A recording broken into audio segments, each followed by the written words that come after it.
हम प्रभु परमेश्वर को धन्यवाद देते हैं आज की सुबह के लिए कि परमेश्वर ने आज की सुंदर सुबह हमें दी है कि हम परमेश्वर की महिमा कर सकें।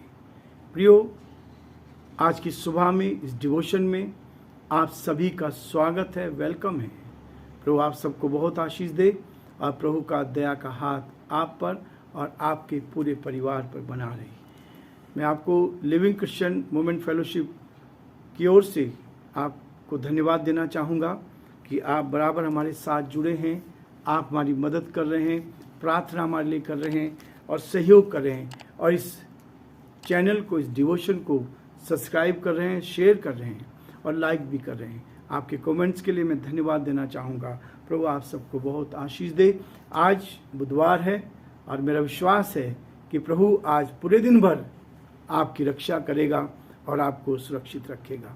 आज के दिन की शुरुआत हम प्रभु की वचन के साथ करना चाहते हैं। आज हम पढ़ेंगे प्रकाशित वाक्य उसका 20 अध्याय और उसके 14 और 15 पद को। 20 अध्याय के 14 और 15 पद में यहाँ स्पष्ट लिखा है, मृत्यु और अधोलोक आग की झील में डाले गई।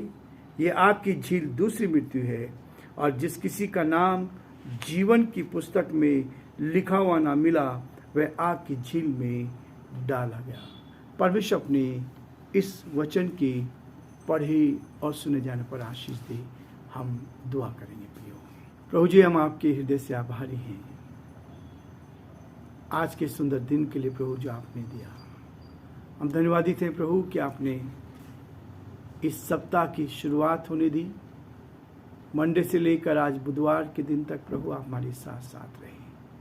प्यारे परमेश्वर, हम जानते हैं कि एक एक क्षण, एक एक पल आप में देते हैं, एक एक दिन हमारे जीवन में जोड़ते हैं। हम इसके लिए धन्यवाद देते हैं। ये आपका अनुग्रह है, आपकी दया है प्रभु जी। हमारी कोई ऐसी योग्यता, ऐसा गुण नहीं था प्रभु कि आज का इस सुंदर दिन को हम देख पाते, लेकिन प्रभु जी आपने हमें इस सुंदर दिन दिया। इसके लिए पिता परमेश्वर हम आपकी तारीफ करते हैं, हम आपके नाम को धन्य कहते हैं और प्रार्थना करते हैं प्रभु हमारे सारे भाई बहनों के लिए जो हमारे साथ जुड़े हैं प्रभु जी। हर एक को प्रभु के नाम से हम आशीष को देते हैं। यीशु के नाम में सामर्थ्य है प्रभु जी। आप अपने लोगों को उत्तम से उत्तम आशीष से भरपूर करते हैं, बरकत देते हैं प्रभु जी। हम यही चाहते हैं प्रभु, हर कान प्रभु जो इस आवाज को सुन रहे हैं वो आशीष को प्राप्त कर सके, उनके हृदय शुद्ध हो सके, पवित्र हो सके और वो प्रभु जी संसार में उन्नति करते चले जाएं और उस उन्नति तक पहुंच जाए जो आपने उनके लिए रखे प्रभु जी। हम प्रार्थना विनती करते हैं हमारे प्रदेश राजस्थान के लिए, इस प्रदेश पर आपके अनुग्रह की दृष्टि चाहते हैं। हम धन्यवाद देते हैं जयपुर शहर के लिए जिसमें आपने में रखा प्रभु। हम पूरे जयपुर शहर के लिए प्रार्थना करते हैं और यही दुआ करते हैं प्रभु अपनी अमन और शांति इस प्रदेश, इस देश, हमारे शहर में बनाए रखे प्रभु। पूरे प्रदेश को भी आपके हाथ में सौंपते हैं। प्रदेश में भी आपकी सुरक्षा चाहते हैं। प्रदेश के मुख्यमंत्री अशोक गहलोत जी को प्रभु आपके हाथ में सौंपते हैं, आपकी सुरक्षा चाहते हैं और पिता परमेश्वर आपका हाथ उनके साथ रहे, उनको आगे बढ़ाएं। जो समस्याएं हैं, जो बाधाएं हैं, आपके नाम से दूर की जाए और अपनी महिमा को प्रकट होने दे। हमारे देश के लिए, देश की खुशहाली के लिए प्रार्थना करते हैं, देश के प्रधानमंत्री के लिए प्रार्थना करते हैं, राष्ट्रपति जी के लिए प्रार्थना करते हैं। आप उनको भी सद्बुद्धि दे, अपने हाथों में ले, आगे बढ़ाएं प्रभु ताकि सही निर्णय ले सके और वो आगे बढ़ते जाएं और बहुतों के लिए आशीष का, आनंद का कारण बन सके। हम बड़े आदर के साथ इस डिवोशन को प्रभु जी आप ही के हाथों में सौंपते हैं और चाहते हैं प्रभु ये डिवोशन आज बहुत से भाई बहनों के लिए आशीष का कारण बन सके। हम धन्यवादित हैं प्रभु, पिछले 2 वर्षों से आप बराबर हमें संभाल रहे हैं। 2 वर्ष प्रभु जी आपने अपनी महिमा ली, इसके लिए धन्यवाद देते हैं। सारी महिमा, आदर, गौरव प्रभु जी आपको देते हुए इस प्रार्थना को अपने प्रभु, अपने धारकर्ता यीशु मसीह के नाम से मांगते हैं, आमीन। प्रियो, प्रभु ने हमारे सामने इस बात को रखा था, दूसरी मृत्यु और अधोलोक आग की झील में डाले गए। ये आग की झील दूसरी मृत्यु है। प्रियो, जब मैं 2005 में इंदौर में मसीह मंदिर चर्च में था, ईस्टर के दिन इस शब्द को इस्तेमाल किया कि जिसने एक बार जन्म लिया है वो 2 बार मरेगा और जिसने 2 बार जन्म लिया वो केवल 1 बार मरेगा। लोग अचंभित थे कि ये गणित कहाँ से है, लेकिन परमेश्वर का वचन प्रकाशित वाक्य में बार बार इस बात को कहता है कि जिसने एक बार जन्म लिया वो 2 बार मरेगा, और जिसने 2 बार जन्म लिया है वो केवल 1 बार मरेगा। यह प्रियो, ये रहस्य इसके अंदर छुपा है। और ये यहाँ कहता है मृत्यु और अधोलोक आग की झील में डाले गए। ये आग की झील है, ये दूसरी मृत्यु है, ये दूसरी मृत्यु है। पहली मृत्यु जो पाप के कारण आई, आदम और हव्वा ने पाप किया था। पहले मनुष्य ने, पहली स्त्री ने पाप किया और वहीं से मौत हमारे जीवन में आ गई। पाप के कारण मृत्यु आई है, पाप के कारण परेशानी आती, पाप के कारण बीमारी आती, पाप के कारण हम बहुत सारी कठिनाइयों में घिर जाते हैं। लेकिन इसके साथ साथ हर बार ही पाप के कारण नहीं आती, लेकिन परीक्षा भी आती है। जब प्रभु हमें आगे बढ़ाना चाहता है तब समस्या लेकर आता है, परीक्षा लेकर आता है, और जब परीक्षा लेकर आता है तो हम आगे बढ़ते हैं। प्रियो, जिस दिन जिस व्यक्ति ने इस दूसरे जन्म का अनुभव ले लिया, जिस व्यक्ति ने अपने गुनाहों से तौबा कर ली, उसको दूसरा जन्म कहते हैं। जो अपने गुनाहों से तौबा करता है, जो अपने पापों को छोड़ देता है, उन बुराइयों को छोड़ देता है, गलत आदत को छोड़ देता है, तो उसका नया जन्म होता है। प्रिय, जो व्यक्ति मृत्यु में जा रहा है, जो मौत की कगार पर है, वेंटिलेटर पर है, और जब आप उसके लिए दुआ करते हैं और वहां से उसको जीवन मिल जाता है, ठीक हो जाता है, तब लोग कहते हैं इसका दूसरा जन्म हुआ है। वैसे ही प्रियो, ये जो दूसरा जन्म है, इस बात को कहता है कि जिस दिन आप गुनाहों से तौबा करते हैं, जिस दिन आप पश्चाताप करते हैं अपनी बुरी आदत से, जो स्वभाव से हमें मिली है, स्वभाव से हमें मिली है, हमारे माता पिताओं के डीएनए से मिली है, उसके लिए वो कह रहा है जिस दिन भी जीवन बदल जाएगा, जिसका भी बदल जाएगा, उसके अंदर से पाप दूर होता चला जाएगा। वो पाप से, झूठ से घृणा करने लगेगा, गाली से घृणा करने लगेगा। हमारे जीवन से ये सब कुछ धीरे धीरे निकलती जाएगी। जिस प्रकार स्वर्ग का पहला पड़ाव है, स्वर्ग का पहला पड़ाव स्वर्गलोक है, और उसी प्रकार वो कहता है कि स्वर्ग अनंत जीवन का सिद्ध स्थान है, जहां से आपको कोई अलग नहीं कर पाएगा। यदि इस पृथ्वी पर रहते हुए दुख में और सुख में आप आनंदित रहे, आपके गुनाहों से आपने तौबा करी, तो प्रियो, परमेश्वर का वचन इस बात को कहता है कि स्वर्ग जो है अनंत जीवन का एक सिद्ध स्थान है, अनंत जीवन का स्थान है, और नरक जो है यातना का स्थान है। नरक में यातना है, आग की झील में डाल दिए जाएंगे, तड़फन है, बेचैनी है, ये आत्मा मरती नहीं है, आत्मा झुलसेगी, आत्मा बेचैन होगी, और ये जीवन भर रहेगा अनंत काल तक, अनंत काल तक भयंकर मृत्युमय स्थान में रहना पड़ेगा। यही है प्रियो, जिससे बचाने के लिए प्रभु का वचन कहता है प्रकाशित वाक्य में और उसके 14 पद में, ये दूसरी मृत्यु है, आग। ये दूसरी मृत्यु है जो वास्तव में इस बात को बता रही है कि मृत्यु और अधोलोक आग की झील में डाले गए, और यह आग की झील दूसरी मृत्यु है। 15 पद में कह रहा है, जिस किसी का नाम जीवन की पुस्तक में लिखा हुआ ना मिला। कल भी हम इस पर विचार कर रहे थे, इसलिए आज फिर से मुझे और आपको इस पर विचार करना है प्रियो। ये बहुत महत्वपूर्ण है हर व्यक्ति के लिए, हर इंसान के लिए। जिसका नाम जीवन की पुस्तक में नहीं लिखा गया, वो क्या होगा? वो आग की झील में फेंक दिया जाएगा। आग की झील बहुत धधकती होगी, जो उसके पास जाएगा झुलस जाएगा। उसमें लिखा है कि आग की झील में फेंक दिया जाएगा, दूर से फेंक दिया जाएगा। आत्मा तड़पेगी, कोई रूप नहीं मिलेगा, लेकिन ये सारी आत्माएं जो पाप में जीवन जीते हुए इस पृथ्वी को छोड़कर चली गई। प्रियो, ये खतरा हमारे जीवन में मंडरा रहा है। इस खतरे से बचने के लिए अपने जीवन में तौबा करने की जरूरत है, अपने जीवन में मोक्ष प्राप्त करने की जरूरत है, अपने जीवन को अनंत काल के जीवन के लिए तैयार करने की आवश्यकता है। और जब तक आप जीवित हैं, इस शरीर में आत्मा है, तब तक ही आप ये कर सकते हैं, लेकिन उसके बाद आपको मौका नहीं मिलेगा। लोगों ने कोशिश की उसके मरने के बाद कुछ किया जाए, लेकिन कुछ नहीं होता। मरने से पहले ही आप इसमें सब कुछ कर सकते हैं। आज इस अध्याय को हम समाप्त करेंगे और वो कहता है, जिस किसी का नाम जीवन की पुस्तक में लिखा हुआ ना मिला वह आग की झील अर्थात नरक में फेंक दिया गया। ये दर्शन देख रहा है यूहन्ना, और ये वास्तव में आज हम जानते हैं इस बात को, हमारी आंखें देख रही है, हमें इस बारे में मालूम है और इस बात को कहता है। 5 बातें अलग अलग तरीके से कह रहा हूं। पहली बात कहता है, जिन लोगों की विश्वास की गवाही और वचन के प्रचार के कारण हत्याएं की जाएंगी उनको स्वर्ग में विशिष्ट स्थान दिया जाएगा। लोग सोचते हैं कि लोगों को मार दिया जाए, लेकिन उनका स्थान वहां स्वर्ग में। आप उनके लिए इतना बड़ा स्थान तैयार कर रहे हैं, आप हत्या का आरोप तो अपने ऊपर ले रहे हैं, लेकिन उनका स्थान वहां विशिष्ट होगा।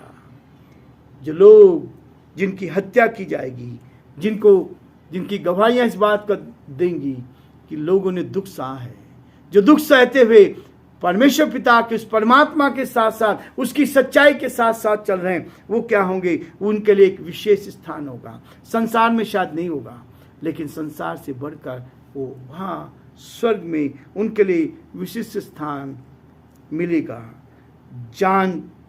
जाने के डर से कभी भी गवाही देने से पीछे न हटें। लोग विरोध करेंगे, लेकिन विरोध के कारण हमें सेवा नहीं छोड़ देनी है। हमें अपने लोगों की सहायता करनी है, हमें दूसरों की मदद करनी है, इस वचन को प्रचार करना है, इस वचन को दूसरों को देना। जान जाए उसकी परवाह नहीं करनी। यीशु मसीह ने कहा, तुम मुझसे डरो। जो शरीर को घात कर सकते हैं उनसे नहीं डरना, लेकिन जो आत्मा को घात कर सकता है उससे डरना है। शरीर तो नाश हो जाएगा, समाप्त हो जाएगा, लेकिन आत्मा को कोई मार नहीं सकता। प्रियो, आत्मा को कोई मार नहीं सकता। इस शरीर के ऊपर अत्याचार कर सकते हैं, लेकिन इसका भी लेखा लिया जाएगा, क्योंकि ये ईश्वर की ओर से दिया गया है। दूसरी चीज वो कहता है, प्रभु यीशु मसीह ही जीवन है। प्रभु यीशु मसीह ही जीवन है, उसी के पास जीवन है, क्योंकि उसके बिना ना ही जीवन का कोई अर्थ है। यीशु मसीह ही जीवन है और उसके बिना ना ही जीवन का कोई अर्थ है, ना महत्व है, और ना ही इस जीवन के पार ही जीवन है। वही है हमारा जीवन, और इसलिए हम जोर देते हैं इस बात के लिए। लोग इसको ध्यान नहीं देते, दुनिया की सारी चीजों को देखेंगे, लेकिन इस ओर नहीं जाएंगे। जीवन के पार ही जीवन है, इस जीवन के पार जीवन मिलेगा। यीशु मसीह ही हमारे लिए जीवन है। उसे ठुकराना जीवन को ठुकराना है। प्रियो, यदि आपने उसको ठुकरा दिया तो जीवन को ठुकरा दिया। निर्णय करने के लिए हर कोई स्वतंत्र है। आज मेरे आपके लिए जो कोई निर्णय करेगा सब स्वतंत्र है, किसी के ऊपर दबाव नहीं है। लोग झूठे आरोप लगाते हैं, लोग झूठ बोलकर लोगों के विरोध में डराने की कोशिश करते हैं, लेकिन प्रियो, जब परमेश्वर की पावर रहती है, ताकत रहती है, कोई सामना नहीं कर सकता है। इसलिए स्वतंत्रता है, जीवन को ठुकराना है, निर्णय करने के लिए ये हर कोई स्वतंत्र है। तीसरी बात वो कहता है, शैतान और उसके लोगों की हार और उन्हें आग की झील में डाला जाना निश्चित निर्धारित किया गया है। ये चीज निर्धारित है कि शैतान और उसके लोग हारेंगे और हार को आग की झील में डाले जाएंगे। अब ये कौन है जो शैतान के लोग हैं? ये परमेश्वर जानता है। जो गलत काम करते हैं, जो बेईमानी करते हैं, झूठ बोलते हैं, लोगों के ऊपर अत्याचार करते हैं, इस मनुष्य को सताने की कोशिश करते हैं, भयंकर उनके लिए कहा गया शैतान और उसके लोगों की हार और उन्हें आग की झील में डाला जाना निश्चित है। इससे लोग बौखलाए हुए हैं, इससे लोग क्या हो रहे हैं? शैतान बहुत ही परेशान है, क्योंकि आने वाले समय में कैद खाने में डाल दिया जाएगा, कैद में डाल दिया जाएगा 1000 साल के लिए। फिर कोई छुटकारा उसका नहीं होगा, उसके बाद फिर थोड़े समय के लिए उसको छोड़ा जाएगा। चौथी बात वो कहता है, आप हारने वाली टीम में शामिल हैं या जीतने वाली टीम में शामिल हैं? ये प्रश्न मेरे और आपके लिए है। हम कौन सी टीम में हैं? प्रकाशित वाक्य इस बात को कहता है, जब दो टीमें, क्रिकेट की टीम जब जीतती है, इंडिया और पाकिस्तान का जब मैच होता है, यदि इंडिया जीतती है तो हम लोग आनंद के साथ खुशी मनाते हैं। आप किस टीम के साथ हैं? हारने वाली टीम के साथ, शैतान के साथ हैं, या उस परमात्मा के साथ हैं, जीतने वाली टीम के साथ हैं? एक और बात कहता है, चौथी बात, आंतरिक हृदय में विश्वास की बाह्य अभिव्यक्ति परिहार है। आंतरिक हृदय में, ये मेरा हृदय, इसमें विश्वास होना चाहिए। विश्वास की ये कल्पना नहीं है, लेकिन ये विश्वास हमारा होना चाहिए। हमारे कार्य, हमारा व्यवहार, हमारा आचरण, हमारी वाणी, सहनशीलता आदि से हमारे विश्वास की गवाही होती है। लोग आपको कुछ भी कह जाते हैं, बदले की भावना से काम नहीं करना। प्रियो, प्रभु का वचन कहता है कि बदला लेना तेरा काम नहीं, मेरा काम है। हम प्रभु को काम करने दें। हम अपने आप काम करने लगते हैं। हम कहते हैं नहीं, मैं पावरफुल हूं, मेरे पास ताकत है, मेरे पास शक्ति है, मेरे पास लोग है, संसार की पावर है। कुछ नहीं है। प्रभु कहता है कि केवल मैं ही साथ दूंगा, और कोई साथ देने वाला नहीं है। इसलिए वो कहता है कि हमारा व्यवहार, आचरण। आखिरी चीज कहता है, आज इस बात को निश्चितता करने का समय है। आज मुझे आपको सोचने का समय है कि आपका नाम जीवन की पुस्तक में लिखा है या नहीं लिखा। प्रियो, आज सुबह मैं आपको इस बात के लिए प्रेरित करना चाहूंगा। ये क्वेश्चन आपके सामने, प्रश्न आपके सामने, कि क्या ये निश्चय आपको है? आपको ये निश्चित करना का समय है कि आपका नाम जीवन की पुस्तक में लिखा है या नहीं लिखा है। यदि नहीं लिखा तो प्रियो, आज का दिन है जिसमें आप अपने जीवन को, अपने नाम को जीवन की पुस्तक में लिखवा सकते हैं। मैं अपनी गवाही बार बार देता हूं। 28 सितंबर 1980 को जब मेरा जीवन बदला, मैंने विश्वास किया, मेरे गुनाहों से तौबा की। कोई धर्म परिवर्तन नहीं, हृदय का परिवर्तन। मैं तो क्रिश्चियन परिवार में पैदा हुआ। मेरे माँ बाप ने बचपन से बाइबल पढ़ना सिखाया। मेरे माँ बाप ने बचपन से मुझे संडे स्कूल में भेजा, लेकिन शांति नहीं थी। शांति तो उस दिन मिली, 28 सितंबर 1980 को, जिस दिन यीशु मसीह ने मेरे जीवन को बदल दिया। जब मैंने गुनाहों से तौबा की। परमेश्वर के वचन में लिखा, यूहन्ना 3:16 में, परमेश्वर ने जगत से ऐसा प्रेम किया कि उसने अपना इकलौता पुत्र दे दिया, ताकि जो कोई उस पर विश्वास करे वो नाश ना हो, परंतु अनंत जीवन पाए। अनंत जीवन पाए। रोमियो 3:23 में लिखा है कि सब ने पाप किया है और परमेश्वर की महिमा से रहित है। पाप सब ने किया, और जब मैंने इस बात को जाना, प्रभु ने जीवन को बदल दिया। 42 साल हो गए। निश्चय है जीवन की पुस्तक में नाम लिखा गया। यहाँ लोग बुरा कहते हैं, यहाँ लोग गाली देते हैं, यहाँ लोग विरोध में काम करते हैं, लेकिन नहीं, शैतान मुझे बहुत बार उस्काने की कोशिश करता है।